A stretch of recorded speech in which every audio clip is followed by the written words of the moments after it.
Welcome back everyone, it's Poisonous. Thanks for checking out my video. I'm overwhelmed by the support and all the comments and feedback I've received on my video so far. I hit a milestone of 250 subscribers this week, so I just wanted to say thank you for everyone, and anyone who's listening that isn't subscribed or hasn't liked the video, please do so. It means a lot, helps out the channel, keeps the good content coming.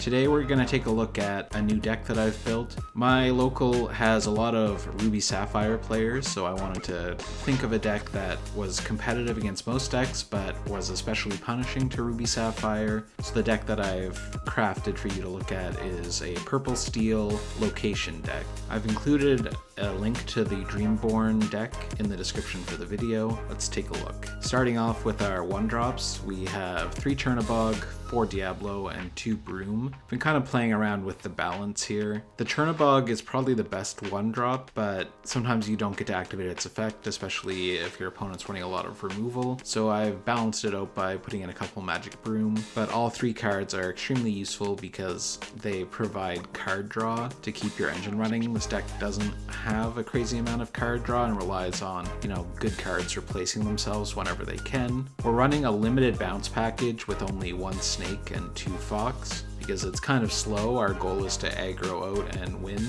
and picking up our characters can be pretty slow. We're running 3 Calhoun. Calhoun is very strong in a lot of matchups where you need to fight and contest for board control, and she's resistant to removal from decks like Steel Song or Diggy Diggy Hole. We're running 2 White Rose and 4 Goat for our instant lore gain. We also have 4 Smee and 4 Dock. The Dock is one of our main card draw drivers. It allows us to keep replenishing our hand and can be triggered again using cards like Befuddle or with the Fox and Snake, picking it up and allowing us to play it again. It also synergizes very good with the 7 Dwarves Mine. We're also running John Silver, Greedy Treasure Seeker. This card is extremely strong in a location deck because it gains +1 resist and +1 lore for each location that you have in play. So if you have 2 or 3 locations on the board, he can quest for 3 or 4 every time, and he can be quite hard to remove if the opponent's not running Ruby, where they can just do hard removal. We're running 2 copies of Pete to try and limit actions in certain decks, and then we do have a little bit of removal. We have 2 copies of Befuddle, which can bounce Dock but can also bounce opponents' cards in the early game, Fire the Cannons as some spot removal, and 2 copies of Smash to remove some bigger characters or do damage to bring things down into range for Calhoun to finish off. We're running 2 copies of Amethyst Chromacon. This deck really needs card draw to keep it fueled, so it's in there as kind of a backup plan. Although it does let your opponent draw as well, it is something that we get to use first when it's activated, and if you're going fast enough, an extra card or 2 won't matter in your opponent's hand if they don't get to play them because we're so far ahead. And then we have our location package. So in Purple Steel, we get access to the ferry ship in purple, which is a new 1/4 vanilla location. We're running a couple copies of the Bayou because it's the cheapest steel location that gains lore. If there was a 1/4 vanilla steel location, I would run that instead because the Bayou's effect, although can be used, isn't really the point. We're running 4 copies of Forbidden Mountain and 2 copies of Nottingham. They're essentially the same. They're just a 6 health vanilla location. The reason I'm running the Forbidden Mountain mainly is because all of our 1-drops are purple, so I wanted the location, if we play it on 2, to more likely to be purple. That way it doesn't reveal to your opponent what color we're running, because they'll only see purple cards on turn 1 and 2 if we play that Forbidden Mountain on 2. So that's why I'm running more copies than the Nottingham card, but really they're in the deck to do the same thing and have the same effect. The next location is 7 Dwarves Mine. This card has been seeing a lot of play in a lot of different decks because of the synergy it has with dealing damage and working with your knight cards like Dock, so it doesn't need any introduction. And we're running 1 copy of the library as another means to get card draw, and also it can put a lot of pressure with its high health, and it's got a good effect that works with our card draw, or even trading cards like Calhoun and getting a card draw out of it. So that's the deck list. I've played quite a few games on Pixelborn with it, and it is fairly successful into most archetypes. I'm running, I think, around like a 65 to 70% win rate. Any location deck always struggles a bit against things like Fox and Crab because it allows for cheap removal, and those cards are popular in the meta right now. But I think that the deck is still viable because of all the other value that you can play along with them. So let's take a look at some of the important interactions in this deck. The first interaction to talk about is with Doc. Doc has the effect that when you play him, you may discard your hand to draw 2 cards. Obviously, it's ideal that you play him as the last card in your hand, so you don't have to discard anything and you can get 2 free card draws. Doc is a very strong card because of the card draw that it provides, but it also works really well if you move him to 7 Dwarfs Mine. Normally, when you move a character there, you deal 1 damage, but if you move a knight character, which Doc is a knight, you get to deal 2 damage, which can be enough to remove some small annoying cards like the little Cinderella. Doc also pairs well with Befuddle, so you can Befuddle Doc back to your hand after you've played out your cards, and then play him again in order to get the discard and draw 2 effect again. The Doc is a card that I will sometimes keep in my opening hand if I'm not mulliganing too many cards, but I tend not to keep him if I'm doing a large mulligan, because sometimes you can end up with multiple Docs in your hand, and when you're double docked, you have to play one without an effect in order to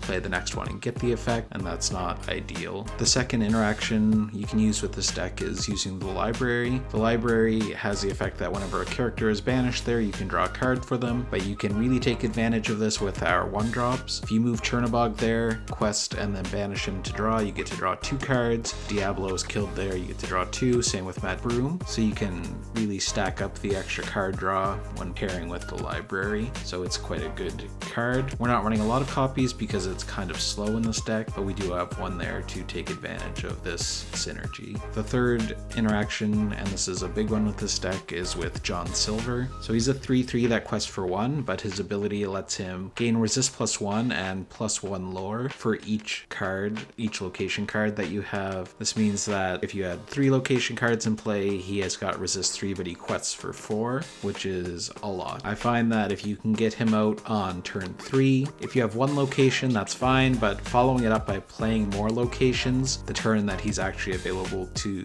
quest can be quite strong. And there are situations where sometimes it makes more sense if he's got resist 1 to take out something the opponent has, like a crab that you know is going to be a problem for you in taking out your locations as you play them. But overall, he's very strong, very hard to deal with because the stacking resist makes it so a lot of times the opponent can't trade into him or trade into him efficiently. And the fourth interaction that I want to highlight with this deck is with our bounce package, albeit it is a small bounce package, but this is a theme in all Amethyst decks that the Fox and Snake allow you to replay cards at important times. So there's 3 kind of main synergies you want to look for with your Snake and your Fox. One is bouncing your instant lore gain cards, especially Goat, so you play it, gain a lore, play one of those, bounce it back, gain a lore, so you can really stack up extra lore. Works decently well with White Rose, not quite as good, but it's still an option when you're trying to close out the game. You of course have Doc, as we mentioned, to get that extra card draw. You can bounce him back if you draw a Snake or Fox in your new cards. And the last one is with Pete. Pete prevents the opponent from playing songs or actions, and this can be really strong against decks like Steel Song, where they're relying on playing actions to try and deal with your board. It can also be useful in locking out red-blue if they have a Maui on board, or if they're just trying to use their ramp and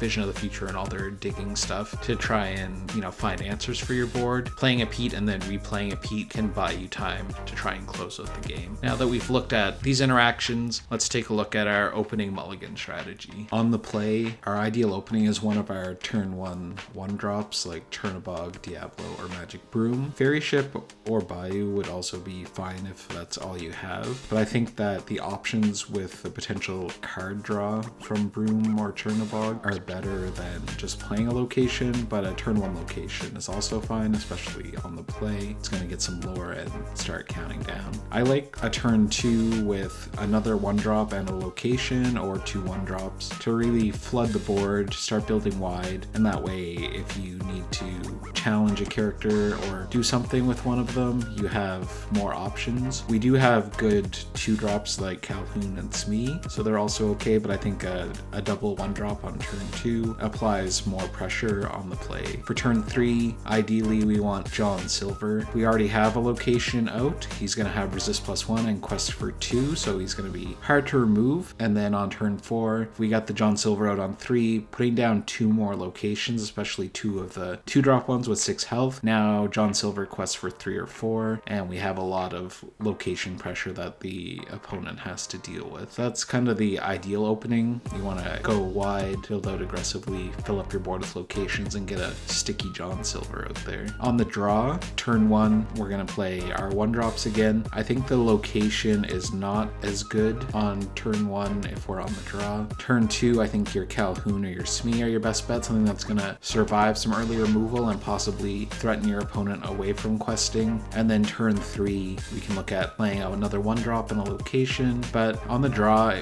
we have to be a little bit more reactive to what the opponent is doing, so it's harder to be clear what like an ideal turn 3 or turn 4 play would be. Sometimes you can afford to play locations because they've only played, you know, a small character like Tipo if you're playing against red-blue, in which case, you know, popping down a location and some other stuff would be fine. But against decks that are building out a board like a green-purple or red-purple deck, we need to be mindful of not putting everything into locations right away. We need to make sure that we're contesting for the board a little bit, otherwise our locations are just going to die to like foxes and crabs. And that's why our deck has things like Fire the Cannons and Smash, so you can remove those annoying characters that are going to eat up our locations later.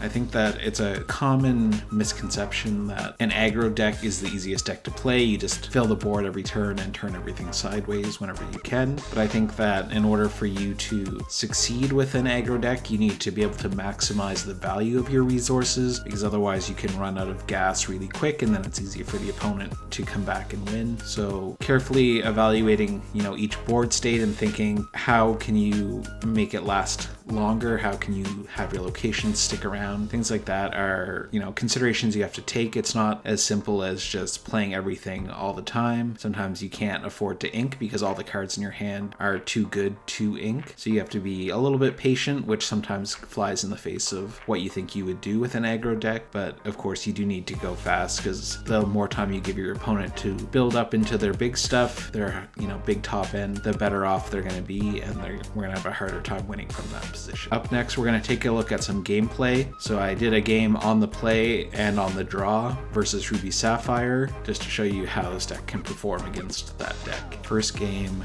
we're on the draw. Our opponent starts by inking Let It Go and playing Popsicle. Pretty standard opening. We ink a Fairy Ship, and we play Chernobog's Followers. Pretty ideal 1-drop, especially against this deck. If they don't play a Tipo, then we don't even have to consider whether or not we want to banish the Chernobog. They ink a Pirate's Life, play Sail, and ink Gaston. So they did get their ramp, but they have an empty board. They play a Popsicle with their extra ink, but we're going to get to build out our ideal board now, even going second. We're going to play 2 1-drops. We play the Diablo and the Fairy Ship. We quest with our Chernobog, and we don't banish it yet because it seems unlikely that they're going to remove it. So we can try and sneak another lore out of it.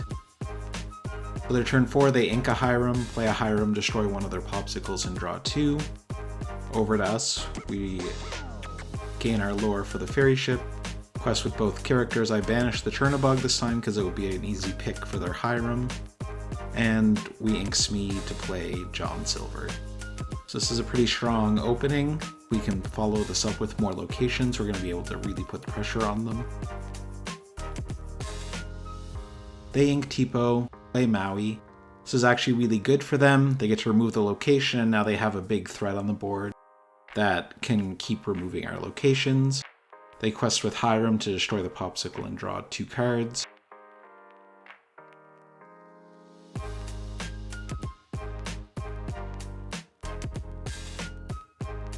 So we are lucky. We do play 2 locations. We play 7 Dwarfs Mine and another Fairy Ship. And now our John Silver quest for 3, Diablo quest for 1, so we move up to 8 lore. We're already at quite a lead, and this was only on turn 3. And now they have a choice if they want to start taking locations or if they want to deal with the John Silver. So they play a Popsicle, ink a Maui Shark,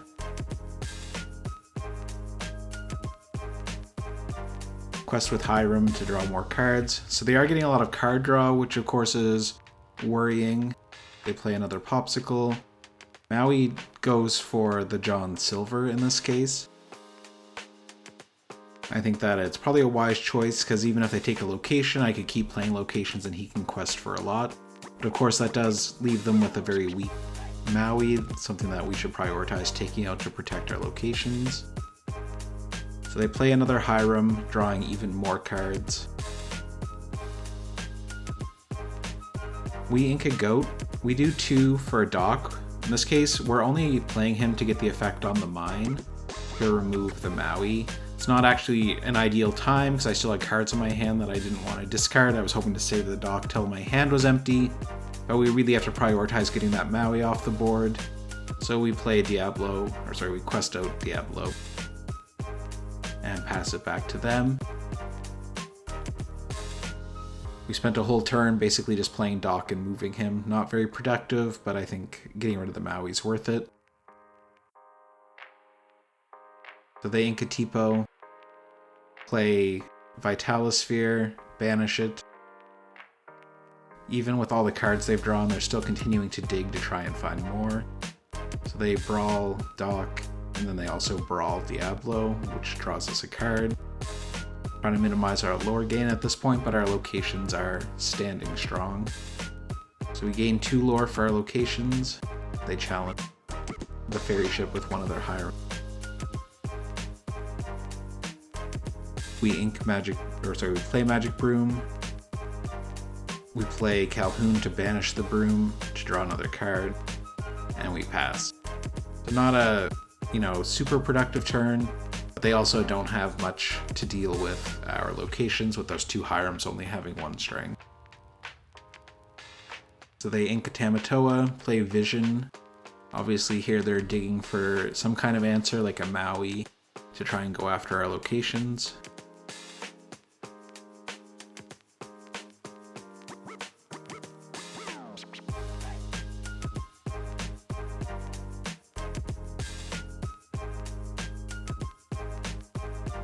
So they did probably hit the Maui. I think that they wouldn't have played the Visions if they already had it in hand.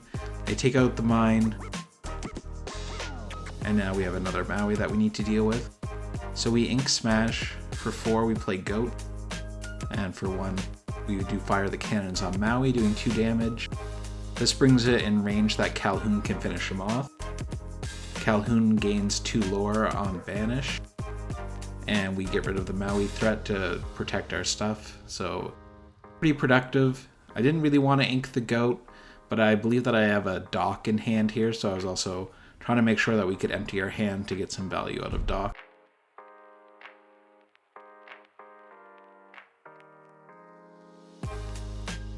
So they spend 6 to play Pirate's Life. This takes away 2 of our lore and gains them 2, so they're trying to push us back from the finish line.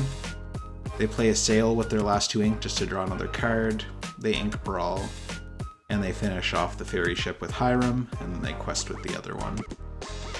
So our board now isn't very daunting, but the good thing about cards like Dock is that you can definitely refill your hand. So we spend 1 for a Bayou, 2 to play Dock. We draw 2 cards, we don't have to discard anything.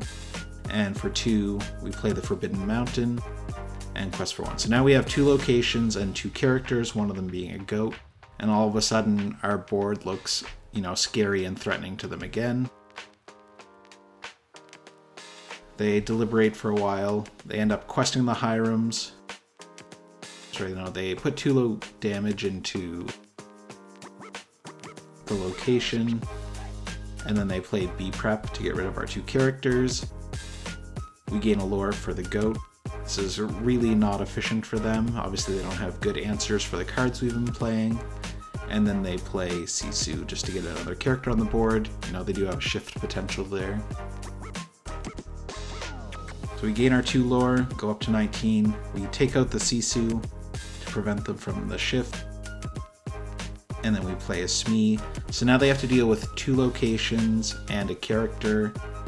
They do have a lot of ink, but looking at the cards the deck could be using to get out of the situation, I don't think that it's possible here. They play a Grammatala, they don't find anything that's going to help them, so they scoop and we win that game. In this game, we're on the play. We start off by inking the White Rose and playing a Magic Broom.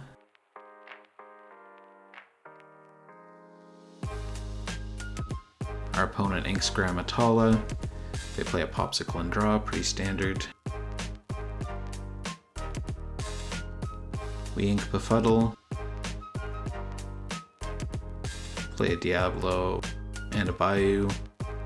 Good second turn, getting 2 1-cost cards out there, or gaining lore and putting pressure on the opponent. They ink a Tipo. They play Sail. They ink Maleficent Dragon and play an Ice Block. The video recording kind of skipped ahead there. So our turn, we gain our lore for the Bayou. Pay 2 for a Smee. We ink Befuddle. It's unfortunate that we drew both our Befuddles before we got any docks, so we can't really take advantage of them. But we use 1 ink to move Magic Broom into the Bayou. We quest with both characters and trigger the Bayou's effect, which lets you draw a card, then discard a card. So we discard a Mine. Pass back to our opponent. They use Ice Block on our Smee. They ink Vision of the Future, and then they pay 3 for Brawl to remove our Smee. Since they quest for 2, they did want to do whatever they can to prevent us from pushing our lead even further ahead.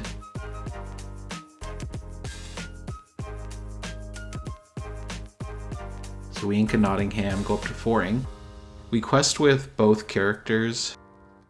We're getting ready to do a Broom banish here. So we empty our hand by playing a Mine and a Dock. Now our hand is empty, so we can draw 2 cards for free, and now banish the Broom, getting a 3rd card. So it's nice being able to control the order of the triggers that we do. So now we have 2 characters and 2 locations on board, and we have the Mine and Dock, which, is something that's nice to have set up. So if we need to remove something or ping something for 2 damage next turn, we can do that. So they play Hiram, banish their Popsicle, draw 2 cards. So they don't affect our board at all. We gain our 2 lore for our locations. We play a Nottingham.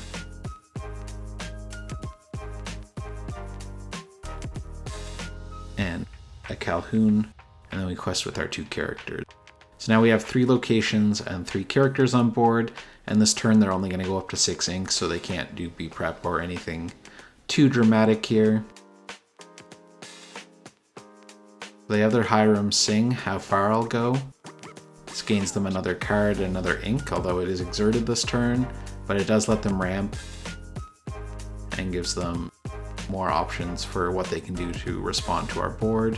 But we're quite far ahead here, sitting at 11 ink with 3 characters and 3 locations. So they Ice Block our Calhoun, take it out with a Brawl, and then they use Sisu to take out our our Dock. So we gain our 3 lore for our locations. Play another location, we play the Forbidden Mountain. We pay 2 to move Diablo to the Mine, doing 1 damage and pinging their Sisu. That way they can't shift and have a bigger body to challenge into our locations. And then we quest with Diablo. So at this point, the game feels pretty much over. Even if they start removing locations now, they're only going to remove 1 at a time. Luckily for them, they do have Pirate's Life, which pushes us back from the finish line a little bit, but doesn't really do too much because we gain 4 lore at the start of our turn for our location. Play a Calhoun. We ink Smash. We do 2 for another Dock. Again, our hand's empty, so we draw 2 cards.